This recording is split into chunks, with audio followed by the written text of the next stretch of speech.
Look at you, still wearing those cheap clothes, Vanessa smirked as she sauntered into my living room, her designer handbag swinging from her freshly manicured fingers. I, on the other hand, just had the most amazing transformation. Want to guess how much my new face costs? I stared at my sister-in-law, my heart pounding against my chest as the realization hit me. The sudden changes in her appearance, the bandages barely hidden by her expensive sunglasses, and that smug smile that seemed even more pronounced than usual. It all made terrible sense. "You didn't," I whispered, my fingers clutching the edge of my coffee table. "My name is Olivia Chen, and at 32, I just discovered my sister-in-law had stolen my $300,000 inheritance to fund her extreme plastic surgery makeover. The money my grandmother had left me, meant to start my own small animal rescue, gone. All because I trusted my husband when he said adding Vanessa to our joint account would help with family expenses while she got back on her feet. Oh, but I did." Vanessa practically sang, settling herself onto my couch like she owned it. "And honestly, you should thank me. That money was just sitting there, while I put it to good use. Look at how gorgeous I am now." I felt my world spinning, but years of working as a veterinary technician had taught me to keep calm in crisis situations. "Does Marcus know about this?" I asked, referring to my husband, her brother. Vanessa's new lips curled into a cruel smile. "Marcus? Please, he's been so busy with his new promotion, he barely checks the accounts anymore. Besides, what's he going to do? I'm his baby sister."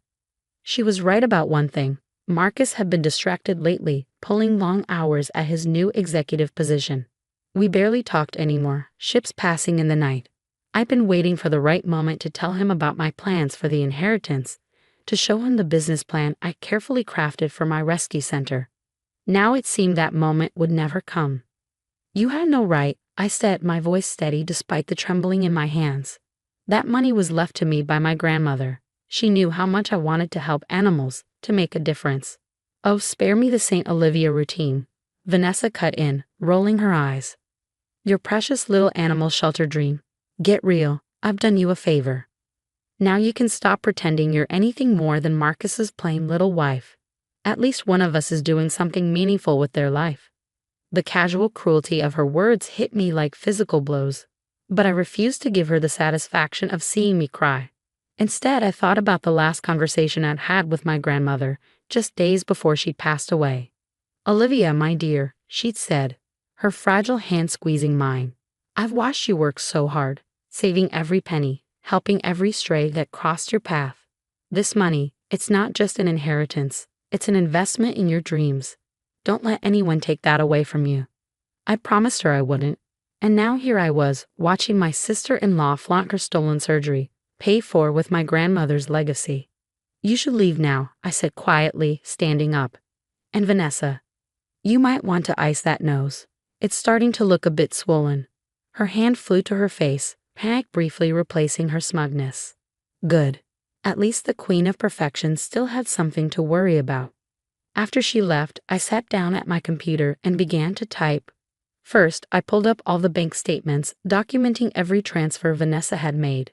Then I started researching the plastic surgery center she'd used, their policies, their payment procedures, their legal obligations regarding fraudulent payments. What Vanessa didn't know was that before becoming a vet tech, I'd spent 3 years working in medical insurance claims. I knew exactly how these high-end clinics operated, and more importantly, I knew their weaknesses. My phone buzzed, a text from Marcus. "Working late again. Don't wait up." I stared at the message, thinking about how distant we'd become, how he'd insisted I add Vanessa to our account despite my misgivings. "She's family," he'd said. "Don't you trust me?" Well, he was right about one thing. She was family, and sometimes family needed to learn the hard way about consequences. I opened my email and began composing a message to the surgery center's compliance department, then another to my grandmother's lawyer, who'd helped set up the inheritance. Finally, I reached out to my old colleague from the insurance company, the one who now worked as a fraud investigator. Vanessa thought she'd won, that her new face was worth destroying my dreams, but she'd forgotten something crucial about me. I'd spent my entire career helping injured animals heal. I knew all about patience, about waiting for the right moment to act, about the importance of thorough documentation. And most importantly, I knew that sometimes the best revenge wasn't swift or dramatic. Sometimes it was methodical, carefully planned, and executed with surgical precision. As I worked late into the night, gathering evidence and building my case, I thought about my grandmother's words again. Don't let anyone take that away from you. Don't worry, Gran, I thought as I attached the final documents to my emails. I won't. Vanessa wanted a transformation. Well, she was about to get one, just not the kind she paid for with my money. The response from the surgery center's compliance department arrived faster than I expected. Dear Ms. Chen, we take allegations of fraudulent payments very seriously. Our legal team will be in touch within 24 hours. I closed my laptop and looked at the empty side of our bed where Marcus should have been. It was 2 a.m. and he still wasn't home. Another late night at the office, or so he claimed. Part of me wondered if he already knew what his sister had done. My phone buzzed with a text from Vanessa. Having some complications with the healing. Need another $5,000 for follow-up procedures. Take it from the account or I'll tell Marcus about your secret meetings with his boss. I stared at the message, almost laughing at her attempt at blackmail. The secret meetings had been about planning Marcus's surprise birthday party 3 months ago. But Vanessa had always been good at twisting reality to suit her needs. The next morning, I walked into the veterinary clinic where I worked, trying to maintain my normal routine. I was checking on a recovering German Shepherd when my phone rang. Marcus's boss, David. Olivia. Just got a strange call from the fraud department at First National. Something about large transfers to a plastic surgery center. They're asking about signatures and authorizations. My heart raced. The wheels were already in motion. Yes, I was going to talk to you about that. My sister-in-law made some unauthorized transactions. I may need to take a few personal days to handle this. David's voice softened. Take all the time you need. And Olivia? Marcus doesn't know yet, does he? No, I admitted. I'm handling it my way first. After hanging up, I checked my email. The surgery center's legal team had sent a detailed questionnaire about the transactions. They were particularly interested in the intake forms Vanessa had signed, forms where she claimed the money was gifted to her. I filled out everything meticulously, attaching bank statements, text messages, and emails that proved the money was my inheritance. Then I added the recent blackmail attempt for good measure. Just as I finished, the clinic's front door chimed. I looked up to see Vanessa storming in, her face partly obscured by large sunglasses despite the cloudy day. What did you do? She hissed, getting dangerously close to the counter where a mother and her child were filling out paperwork. The surgery center just called. They're talking about payment verification and fraud investigations. I smiled politely at the startled clients before leading Vanessa to a private examination room. Lower your voice, I said calmly. You wouldn't want to strain your newly reconstructed vocal cords. She ripped off her sunglasses, revealing significant bruising around her eyes. Fix this now, she demanded. Tell them it was a gift. Tell them you authorized everything. I leaned against the examination table, crossing my arms. Like you told Marcus about taking the money? Or did you think I wouldn't notice the forged signatures on the transfer documents? Vanessa's face, what was visible under the swelling, paled slightly. He's my brother. He'll understand once I explain. Explain what? I cut in. How you stole his wife's inheritance? How you forged documents? How you tried to blackmail me this morning? The surgery center has quite a thick file on you now, Vanessa, and it's not just them asking questions. She grabbed my arm, her manicured nails digging into my skin. You don't want to do this, Olivia. I can make your life very difficult. Who do you think Marcus will believe? His loving sister or his boring little wife who's never quite fit into the family? I carefully removed her hand, noting the fresh bruises her grip had left. That's assault, Vanessa. In a medical facility with cameras. Would you like me to add that to the file too? For the first time, I saw real fear flash across her face. What do you want? She whispered. I want my money back, every penny, plus interest. You have 48 hours to figure it out before I let the investigation proceed. Oh, and you might want to ice that eye. The swelling's getting worse. After she stormed out, I documented the assault and added the security footage to my growing file. Then I called my grandmother's lawyer again. The surgery center's preparing to reverse the procedures, he confirmed. They can't risk a fraud investigation. Their reputation would be ruined. But Olivia, you should know. Marcus called me this morning. My heart stopped. What did you tell him? The truth. That his sister stole your inheritance and used it for unauthorized cosmetic procedures. He's not taking it well. I thanked him and hung up, my hands shaking slightly. Then I heard familiar footsteps in the hallway. Marcus. He appeared in the doorway of the examination room, his face ashen. Tell me it's not true, he said quietly. Tell me my sister didn't steal from you.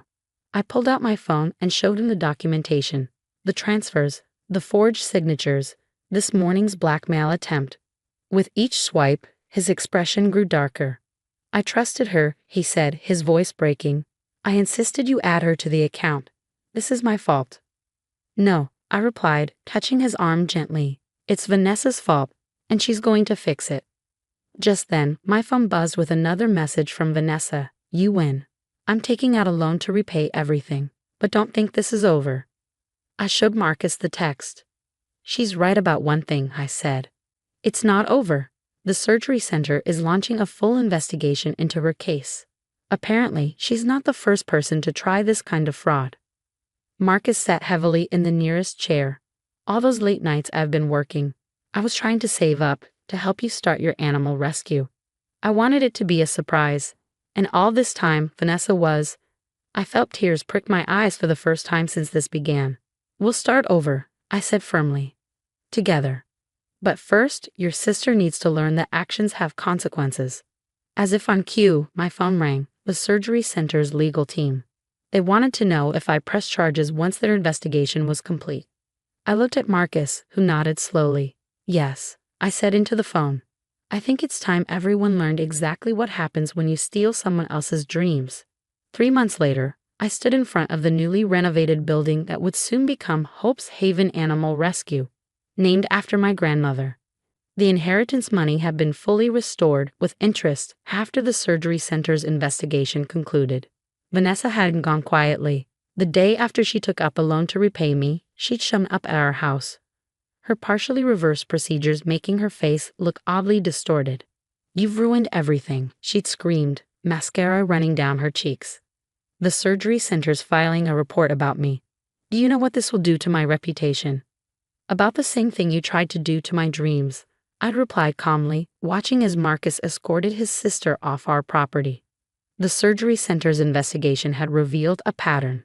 Vanessa had attempted similar schemes before, using other people's accounts and forged documents. The only difference was that this time she'd picked the wrong target. You did the right thing, Marcus said now, standing beside me as we looked at the rescue center's fresh paint and new signage. Vanessa needed to face consequences for once in her life. He'd been true to his word about starting over together. The long nights at the office had turned into evenings spent helping me plan the rescue center. Every wall we'd painted, every renovation we'd overseen, had helped rebuild not just the building, but our trust in each other. My phone buzzed. A text from David, Marcus's boss. Board approved your proposal. The company's annual charity donation will go to Hope's Haven. Congratulations. I showed Marcus the message, feeling tears of joy fill my eyes. The rescue center would have corporate backing, ensuring we could help even more animals than I'd originally planned. Look who finally showed up, Marcus muttered, nodding toward the street. Their parents were walking toward us, looking uncomfortable but determined. They hadn't spoken to us since Vanessa's schemes were exposed, choosing instead to believe her claims of being set up. We owe you an apology, their father said gruffly. We found out about the other incidents, the pattern of behavior we ignored for too long. Vanessa's agreed to get counseling, their mother added quietly. Real counseling, not just cosmetic fixes. I nodded, accepting their words but maintaining my distance. Trust, like the rescue center, would need to be rebuilt slowly, with careful attention to foundation and structure. Later that evening, as Marcus and I sat on our porch swing, I pulled out the last photo taken of my grandmother and me. What do you think she'd say about all this? I asked. Marcus smiled, wrapping an arm around my shoulders. I think she'd say her granddaughter turned out to be exactly who she knew you were, someone who doesn't just rescue animals, but knows how to stand up for what's right. A week later, we held the grand opening of Hope's Haven. As I cut the ribbon, surrounded by supporters and 4 live friends waiting for their forever homes, I caught a glimpse of someone watching from across the street. Vanessa, her face now mostly healed but noticeably different from her original features, stood in the shadows. Our eyes met briefly before she turned and walked away, her designer handbag replaced by a sensible tote, her confident strut now a humble stride. I focused back on the ceremony, on the dreams that were finally becoming reality. Sometimes the best revenge isn't about getting even. It's about getting better, about building something meaningful from the ashes of betrayal. Ready to start saving lives? Marcus asked, holding open the door to our new rescue center. I smiled, thinking of my grandmother's words about not letting anyone take away my dreams. More than ready, I replied. After all, everyone deserves a chance at transformation, even if it's not the kind they originally had in mind. As we walked into Hope's Haven together, I knew this was just the beginning. Not just of my dream to help animals in need, but of a new chapter where I'd finally learn to stand up for myself, to protect what mattered, and to turn betrayal into something beautiful. The first rescue dog we'd taken in, a three-legged pit bull with soulful eyes, thumped his tail in greeting. Sometimes the best transformations I realized weren't the ones you paid for with stolen money. They were the ones you earned through perseverance, integrity, and the courage to stand up for what was right.